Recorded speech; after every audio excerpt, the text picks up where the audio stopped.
Hey, everybody, it is Simply Sherri. It's Belle, the Pop Culture Uncovered. And we're here.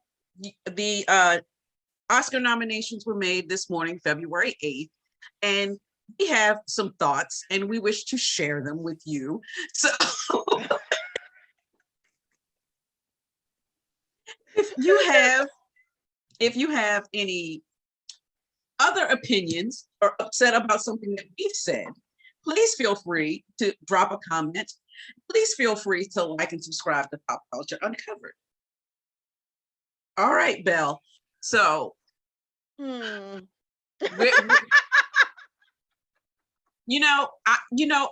always like a good sandwich when it comes to my reviews, even if I'm going to trash a project. So let's start there. So let's go with what we appreciate in general about all of the nominations. What I appreciate in general, I appreciate that for once a big sci-fi epic was nominated for Best Film, which is Dune. Okay. That was well deserved. It was an amazing movie, and knowing how hard that piece is to adapt, as somebody who's read all of the books, I know how hard it is and how much they actually had to edit. So I'm very pleased that that was nominated. I'm pleased. Hello, kitten. I'm pleased that I'm pleased that King Richard was nominated. I'm pleased that let's see, Jane Campion got her nomination. Again, she's well deserved. Every time Jane Campion comes out of the darkness, she always knocks it out of the park, though. Let's be honest. She doesn't show up often, but when she does, it's quality. I'm pleased that Benedict and Andrew and Will got their nominations. I'm pleased that Penelope and Jessica Chastain got their nominations. I'm very pleased about AJ Ellis getting her nomination for King Richard and Kirsten Dunst getting hers. Her and Jesse Plemons, I love that A, their nominations for Power of the Dog were well deserved. And B, I love that there's a couple that got nominated. I feel like it's been literally years, maybe decades, since a couple got nominated for Oscars at the same time. I do believe so. I like that. I feel like it's happened maybe once before with Paul Newman and Joanne Woodward. And that was it. I think I'm pleased that Encanto, but we kind of knew Encanto was going to get nominated. I'm pleased that Raya and the Last Dragon got nominated. So of the things that were done, those are my nominations that I'm like, okay, those are well deserved. And normally, if I couldn't say anything nice, I wouldn't say anything at all. But I'm going to say some unnice things in a bit. We will say that in a moment. Let me throw in that surprised that Kristen Stewart got nominated for Spencer, because they went with the horror genre on that. So I was really surprised. I'm not saying good or bad. I'm just saying I was surprised to see that nomination. I am happy that Don't Look Up got nominated. That was one of my favorite films of last year. I'm not going to lie. That was one of my favorite films. I think a definitely deserved nomination for Will Smith for King Richard. It's a very strong category. So who knows where that award is going to land. And I like that more than anything. I like a good balance of I hate looking at a list of nominees and going, that one makes sense. That one makes sense. Why is this person here? I don't feel that this year as much as I have in years past, except for the people in my mind that are missing. I liked Dune. I understand why West Side Story got nominated. I'm not mad at it. I am I am happy for Ariana DeBose, who is probably going to walk away with this award, because Oscar loves a story, and there's a whole story there. Same actress winning for the same role. Two different actresses winning on for the same role. I think that is it, because everything else I'm looking at is like, okay. Oh, wait a minute. One more surprise. because I know we're going to get into it. Makeup and hairstyling for Coming to America. I'm pleasantly surprised for that, and I feel like it was well earned. Mm-hmm. But there are people who are missing off this list who I feel like may have deserved it more, and I can't believe I'm saying that. But after the year, I sent you one of the ones where I'm like, after the things I've seen, I'm like, they were good. They were great costumes, but it wasn't nearly what I thought. We're going to get into it. We're going to get into it. Okay. So now we can cuss on the website, right? On the YouTube. Okay. We can cuss on the YouTubes. Okay, because now we're going to bitch. And I'm going to start. Dear Academy of Arts and Sciences. Oh no, here we go, y'all. Here we go. What are you thinking? Y'all made 10 slots for movies. Y'all took all 10 slots for your movies this year. Mm-hmm. But one of the best movies I saw last year was Spider-Man No Way Home. Mm-hmm. Why is it only a craft award? Mm-hmm. I made a post after I watched that film. Why Willem Dafoe does not have an Oscar in his hands right now. And he killed the changes that he had to go through in that role as the Green Goblin, as the Doctor. I cannot remember right now. And he's done it twice, 20 years apart. If that, 3 times, if that does not deserve some Oscar consideration out of your high-minded movie butts, I don't know what does. Okay. Soapbox on that one. I am baffled. Mm-hmm. Well, I know I'm not baffled. I shouldn't say that because I know what it is, because we're going to keep trying to punish Marvel and Disney for making blockbusters. The same way that they did with Lord of the Rings to a lesser extent, but that had a little bit of cachet because it was from a book that was very old. Yeah. So, but they're going to constantly, even though No Way Home literally saved film this year, Dune and No Way Home back to back pretty much saved the box office. Yep. And they are going to ignore that, and they're going to punish them, even though No Way Home was one of the more emotionally riveting things I've watched in quite some time. Mm-hmm. And it affected me way, like, as somebody who was going into it not impressed with Far From Home. Mm-hmm. Okay. I can understand that. I did not like Far From Home. The more I thought about Far From Home, the more I didn't like it. Mm-hmm. The more I started pulling it apart. So going into this, not impressed with Far From Home, not really impressed with Black Widow, really loving the Eternals. I love the Eternals is a conversation for another day. That's a whole other day. Mm-hmm. But not really impressed with pretty much everything the MCU has put out since Endgame. Mm-hmm. On the television series, which have been knocking it out of the park. Even the ones I don't like have been better than what's been coming out in the films. Agreed. I was stunned that No Way Home didn't get nominated for Best Picture.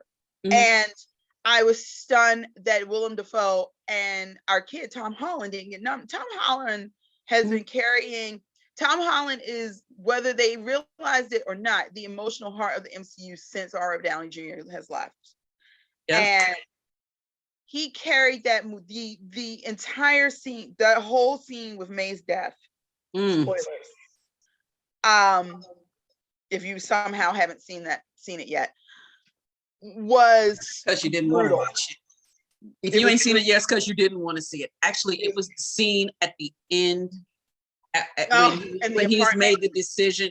No, when he's making the decision to have everybody forget him, and he's saying goodbye to all his friends, and and to the 2 other Peters. It's like, oh my.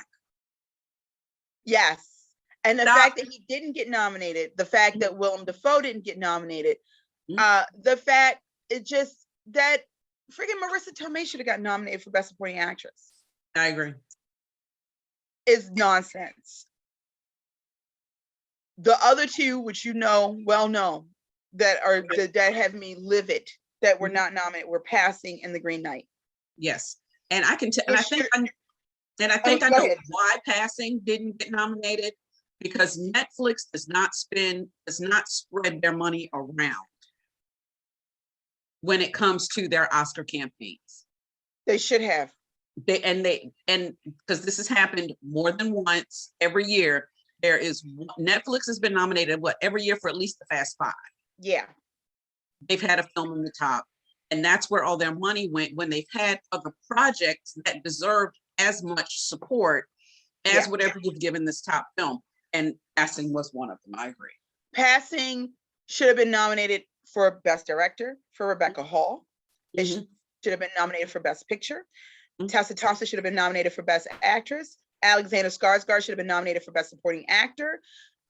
Ruth Negga should have been nominated for Best Supporting Actress, and it should have been nominated for Best Costuming and Best Set Design. Straight up, it should have been. And the fact that it wasn't is just baffling to me. And then let's talk about The Green Knight. I sent you just one photo of the costumes alone.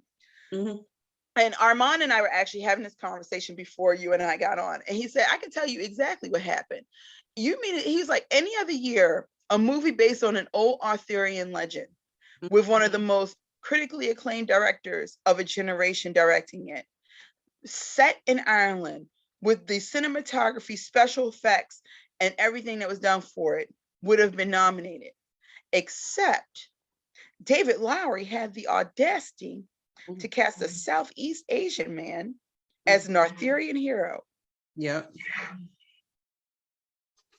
And then had the audacity to actually cast a Southeast Asian woman as Morgan Le Fay, and didn't comment on it once. It was never brought up because it was accepted, which goes to one of the things that I posted. I can always tell people who don't know their history and don't know their literature, who try to go, well, you shouldn't have cast Dev Patel. Do y'all know that several Knights of the Round Table historically were Arabic, Southeast Asian, and Black, right?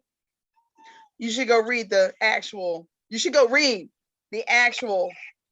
text, because I have. We're asking people too much. We're asking too much. I have. But okay. So, and the fact that Dev Patel, who goes from the age of, in the movie, who I always think he's younger than he is. I keep forgetting that he and Daniel Kaluuya are the same age. They grew up together. They were on Skins together. Oh, okay. They grew up on Skins together. And I keep forgetting that they're the same exact age, because Dev Patel looks like a child still without the beard. He even looks even younger. And we watched this character go from basically a late 20s kind of aimless young man to a 60-year-old king who's been through it. In the course of this film, and we believe it the entire time. We believe it the entirety of the time. Now, let's not even get into Alicia Vikander playing 2 different characters and not being over the top, because when people play dual characters in a film, they got to be over the top with it, and there's none of that.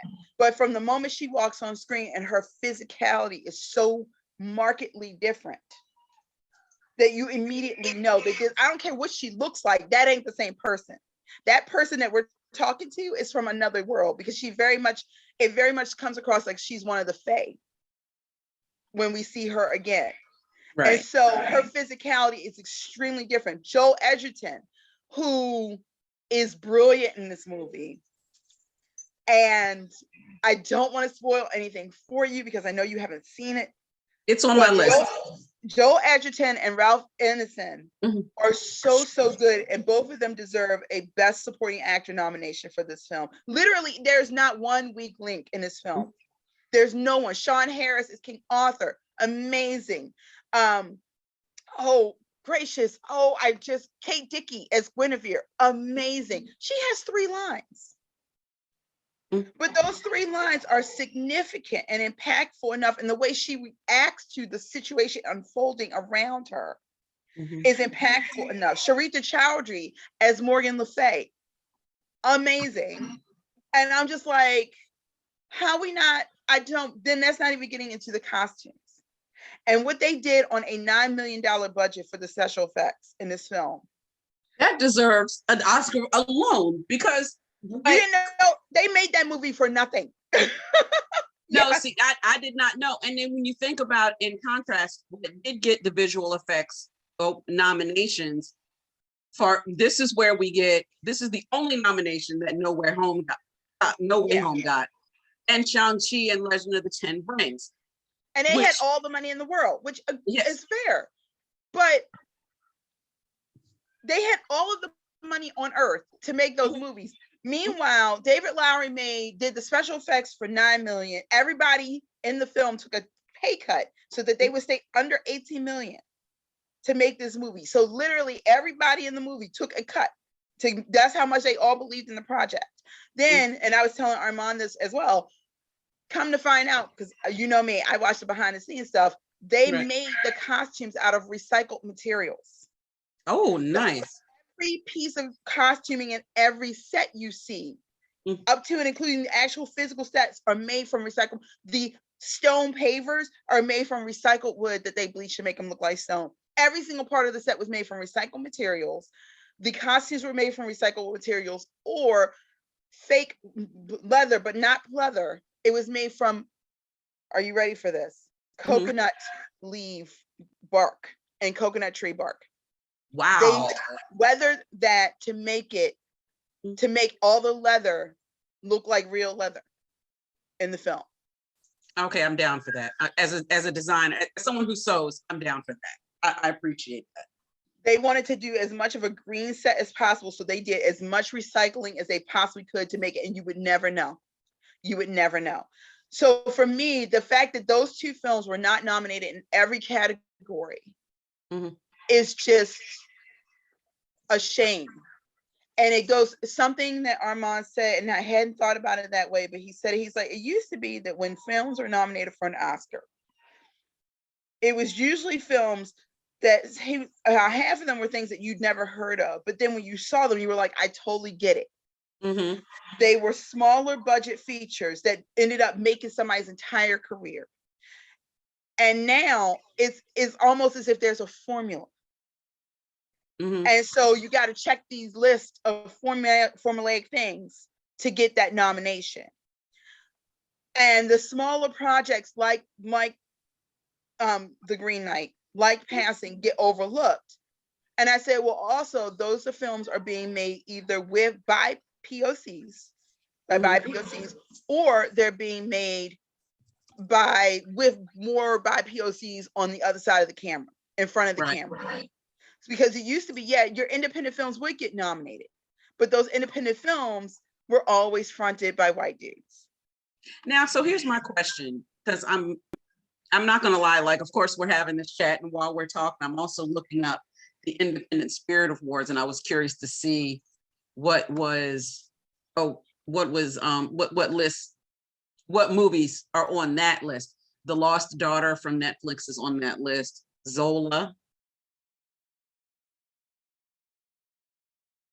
The Novice, Come On, and Ashira. Those are the best films.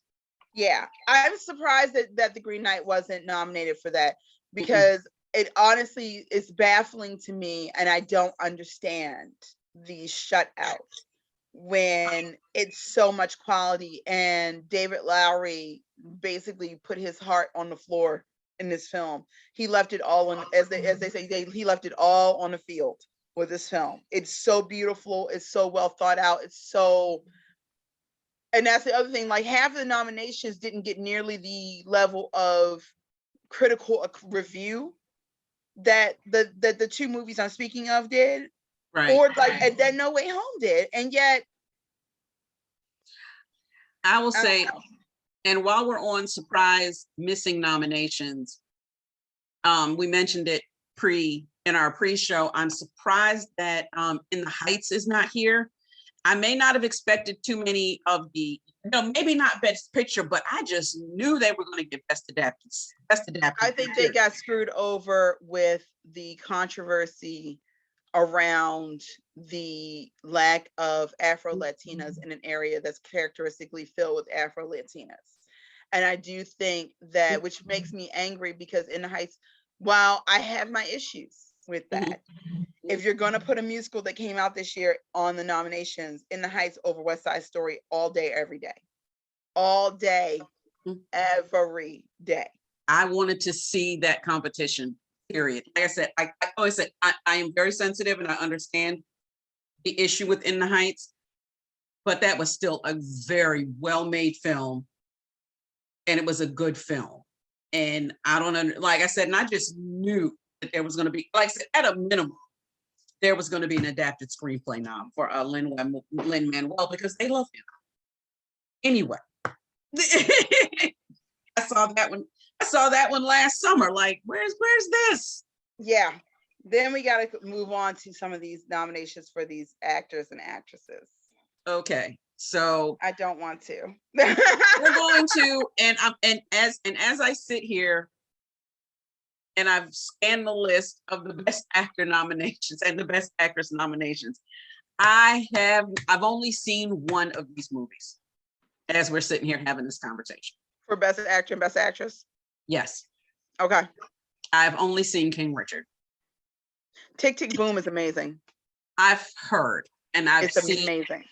And I like Andrew Garfield. So basically, the following part of my conversation will be my view of these actors as they have grown in other projects. I will sit here and agree that they probably earned their nominations for these roles. But because Andrew Garfield has always been good. Even what he gave us in Spider-Man. Yeah. Andrew Garfield, and now this is a quick side note. Andrew Garfield, the casting of The Amazing Spider-Man was never the problem. The writing of The Amazing Spider-Man was the problem, because they tried to do too many things at once, and they tried to adapt a storyline that I know from the comics was too in-depth for just 2 movies, and should have either been relegated to a mini-series on, like, but they didn't have Disney Plus, on Netflix or something, or they should have done, like, they should have planned for it to be like 4 films, because that whole storyline, for those who don't know, where his parents are actually SHIELD agents, is a lot. Lot. It wasn't until after I saw No Way Home that I realized I really had not seen the Andrew Garfield Spider-Mans. So I sat down one day and I watched them both, and I'm like, the first film is really pretty good. I really liked it. And then the second film, as I'm watching it, I'm going, yeah, there are too many villains here. There's too many villains. We've seen the Green Goblin already. You're doing too, like I said, y'all are doing too much. They need to pick a struggle. And go with that one.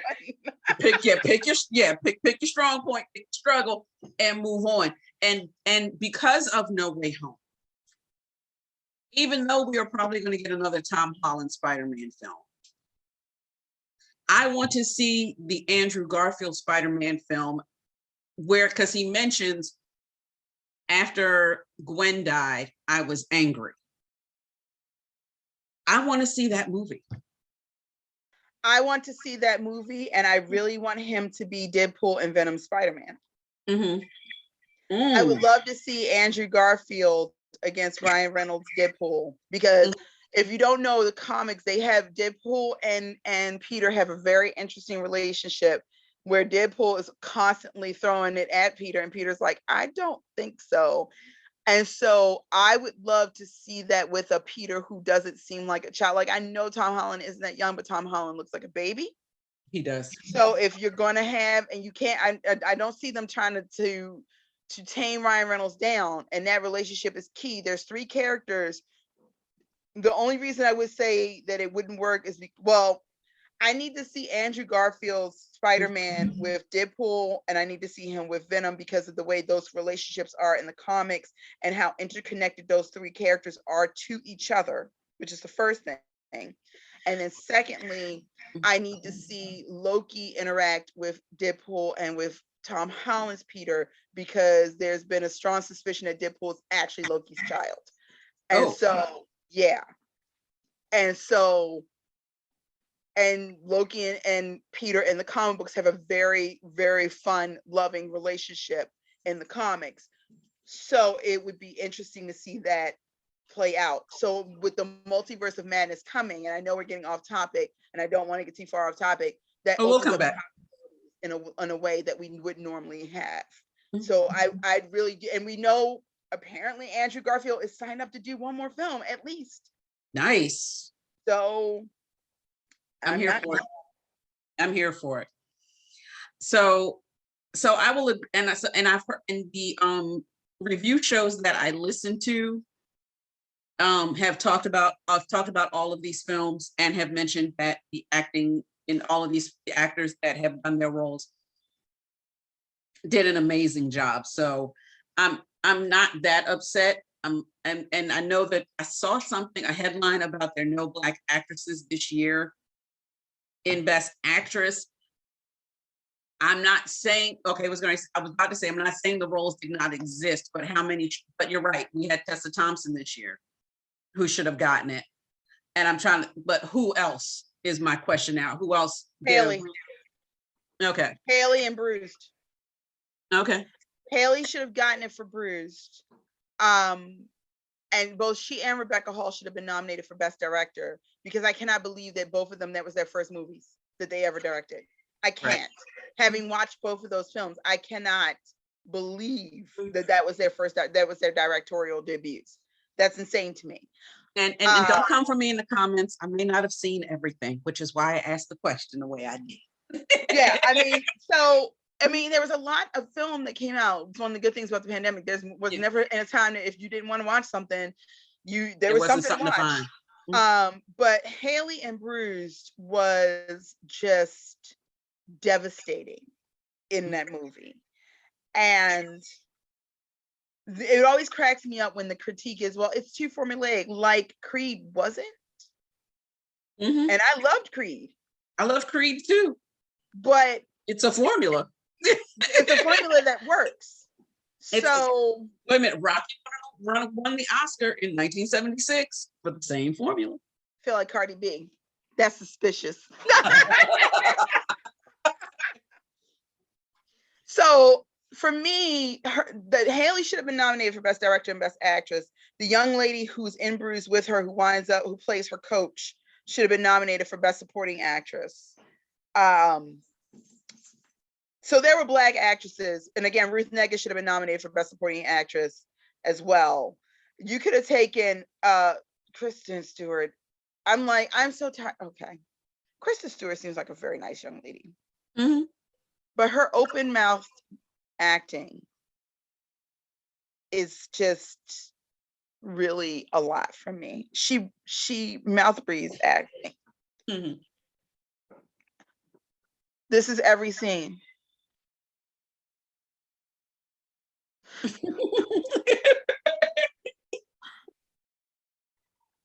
It's am I wrong? No, it's what she did in Twilight. It's what she did in Snow White. It's what she's doing in The Power of the Dog. Mm-hmm. And Spencer. Oh, Kristen Stewart. Yeah, Kristen Stewart. So she does the same thing in everything. The last time she ever did, the only time I've seen her do anything where she actually had to work for it was the one that was directed by Dan Levy, the comedy that she was in. That was directed by Dan Levy, and that was it. She seems like a very nice young lady. Mm-hmm. She's not a good actor, and we gotta stop. We have to stop rewarding blonde white women and white women in general and white men in general for doing the least. Right. Yeah. Give me some range. Give me some. I will stand by my statement that Janet Jackson should have had the career that Scarlett Johansson did, because if we're going to reward Scarlett Johansson's mediocrity, then we might as well do the same for Janet Jackson, who actually has been doing this far longer. Agree. So that for me, her being nominated for Best Actress, and I love Nicole Kidman so much, but she did not deserve to get nominated for Being the Ricardos.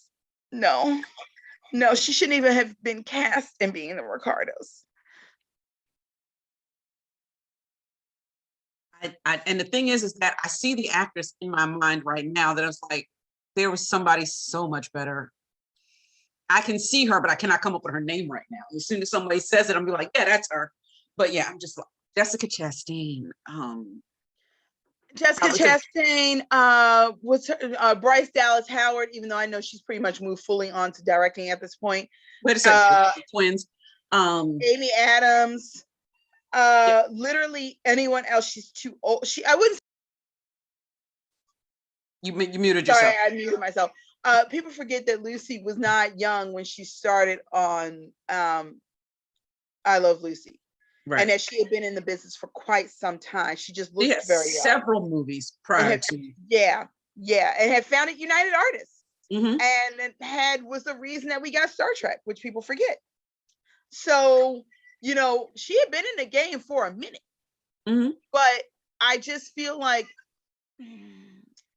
and you know what would have been the biggest thing is if Nicole Kidman, and I know why it's happening, I know why it's happened, I know why it keeps happening, hadn't messed with her face, she would have been perfect for the part. But her face is too smooth. Yeah. It doesn't have the age and the weathering that Lucy had at that time in her life. That's why when Frances Fisher was cast in a TV series about that miniseries about her, she was perfect because she looked like Lucy would have looked at that time period. Do you remember that? Yes. And so, yeah, Nicole's such a great actress, but that's a whole conversation that we don't have time to have about aging in Hollywood and the way women are treated versus the way men are treated. Right. As for the men, y'all gonna be mad at me. I don't care. Denzel should not have been nominated for Tragedy of Macbeth. Who would you have put in that slot? I would put Dev Patel there. Okay. He's being nominated because he's finally engaged after 10 years of phoning it in. It's Al Pacino, Send for Woman all over again. And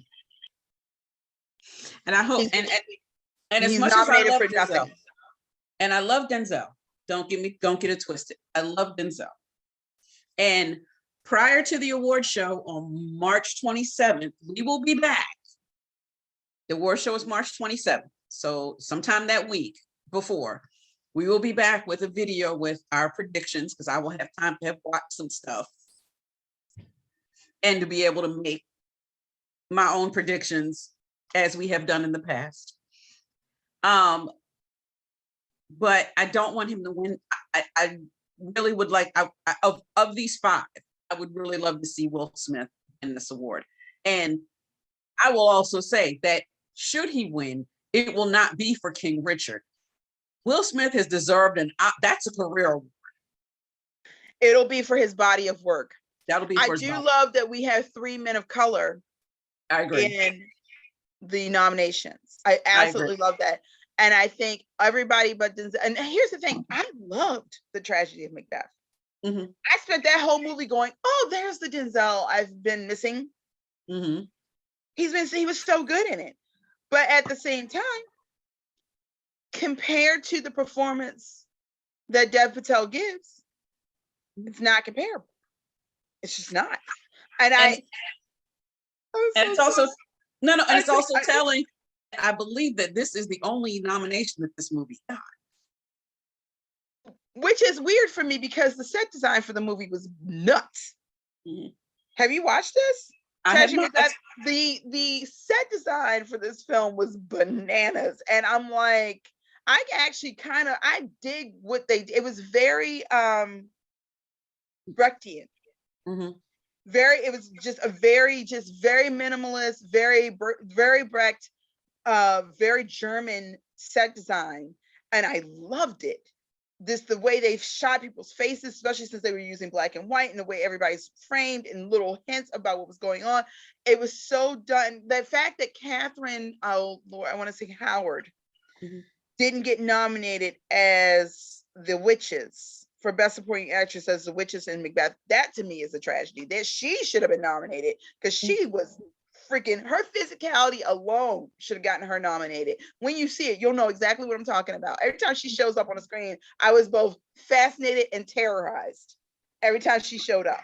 She was I get so that. scary. So that was weird to me that wasn't nominated as well. I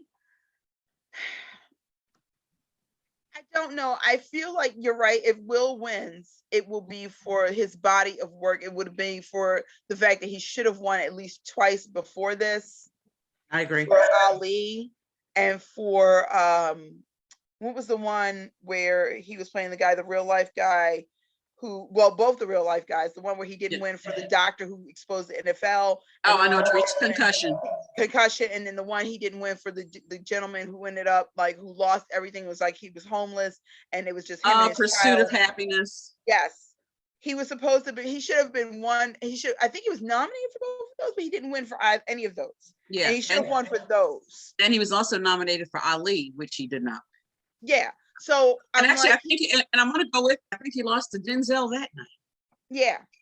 So actually, anybody but Denzel who wins for this category should win. Dev should have been in this list.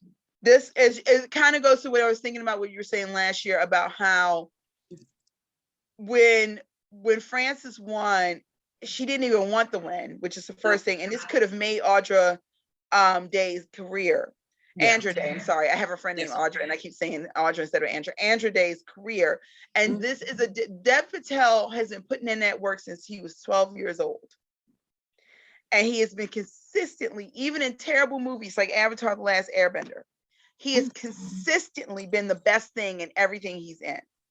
And he has really become such a nuanced and amazing actor. I can't begin to explain. There's a scene where he just looks directly at the camera and he goes, "I'm ready." And you get chills down your spine because you've been on that journey with this character this whole time.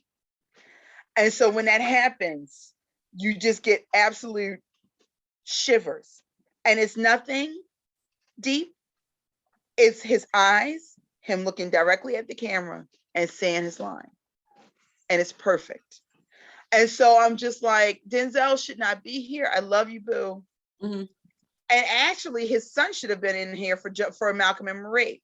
Oh, good point. Good point. But John David Washington and Zendaya should have been nominated for Best Actor and Best Actress for Malcolm and Marie. I know some people hate that movie, some people love that movie, but that movie was a cultural touchstone, and it was nuts. I will say it wasn't one of my favorite films, but I will not deny the fact that both of them killed.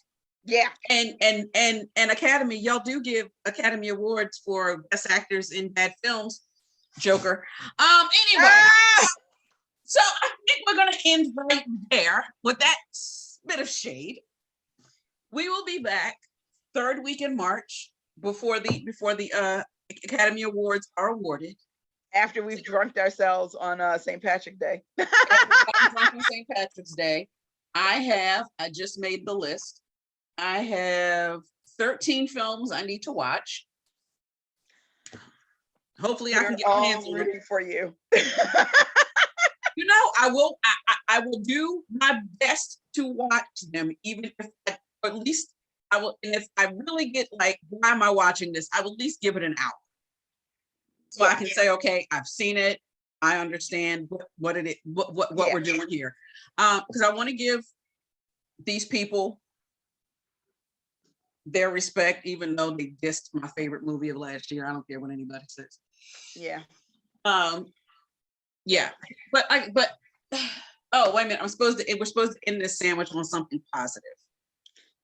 Okay. So something positive. Jessica Chastain is a beast.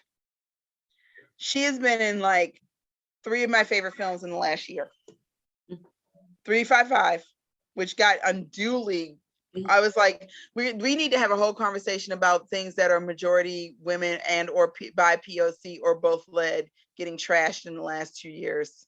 Well, We that's really do. That's a conversation. That is a whole conversation.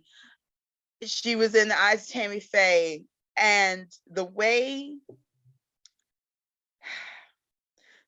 she found this woman who was vilified for something her husband did, Mhm. And Tammy Faye Baker, which is one of those things I genuinely forgot. Tammy Faye Baker was one of the first people to reach out to AIDS victims Mhm. and to the gay community and go, I love you. I don't care. And it always gets buried underneath the scandal. Mm. And the way that she found all of that and made you see this person as a human being and not a caricature. Mm. She absolutely and utterly deserves her nomination. Like hands down, she deserves it. And I'm liking the visual effects awards. I feel like, again, for them, especially considering how little money they had, the fact that the Green Knight wasn't nominated is baffling to me. But at least I don't know. I hope that we get past this idea that Marvel movies aren't cinema, because the emotional beats that I felt more moved and thought-provoking from some of the stuff that's come out from No Way Home than I have with some of the more quote-unquote cinema things that have come out. And I will say that regardless of what the Academy has done, it's been a good year for BIPOCs in the cinema. We have been seen, and not just in schools that we are normally cast in, but across the board. And I really, really appreciate that. There's a reason that beyond the fact that it's just a good movie, that I was already going to go see The Green Knight because Dev Patel, and I was like, we got to support our Asian brothers and sisters, and especially our Southeast Asian brothers and sisters who don't get the same level of clout that our Asian brothers and sisters do. So I was always going to go see it, but to see him in that part, I think it touched a lot of people in a way that I don't think can be quantified. To see people who look like us, it might not be Black, Right, but it's somebody, a person of color in a part playing an Arthurian legend, is significant. So shout out to David Lowery, who cast him because he saw Dev Patel in a magazine spread and was like, he's the most beautiful thing I've ever seen. So I shall change this entire casting process. Literally, that's what happened. He saw Dev Patel in a magazine spread and was like, who? Right, Dev. Dev is the most beautiful creature on earth. Also, he can act. We will cast him. And went to them and was like, we changing the whole thing. And they were like, all right, cool. I'm down for it. I appreciate the nominations for Encanto, which is an amazing film. I appreciate that one. Man, I appreciate I did not expect to cry myself through Encanto. I cried pretty much from the minute that movie started until the end. I appreciate the Best Supporting Actress nomination for King Richard, because those girls did an amazing job. Yeah. So there are definitely some good things that happened. The Oscars are going to Oscar. And we have to stop caring. I think we should discuss, but you know, I keep coming back to something my mom has said for years, which is we need to start making stuff for us, and regardless of whether or not it's nominated or not, we make it for us. There's a reason that she's like, I watch the Critics' Choice Awards and the People's Choice Awards and the Screen Actor Guild Awards, and I don't watch the Oscars because it's become very formulaic and I can't care anymore. So we got to just keep backing.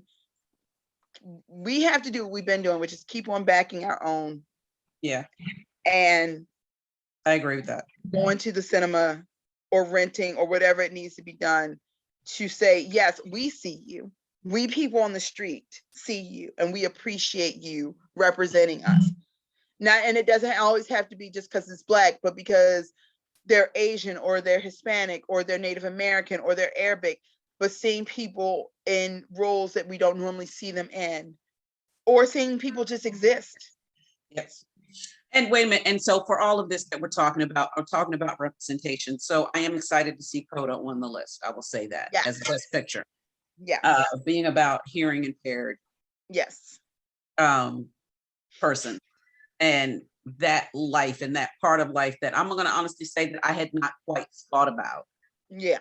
As an able-bodied person, I'm not trying to be ableist. It's just, not thinking about how a child of hearing impaired parents is going to navigate. It's time for me to go on and live my life. Yeah. So I appreciate that story, and I appreciate that story being told. I'll say Yeah. Same. Representation matters, y'all. Representation matters, and that is where we're going to end it. We will be back the week before the show with our predictions. Belle, I'll see you soon. I'll see you soon. Bye. Bye.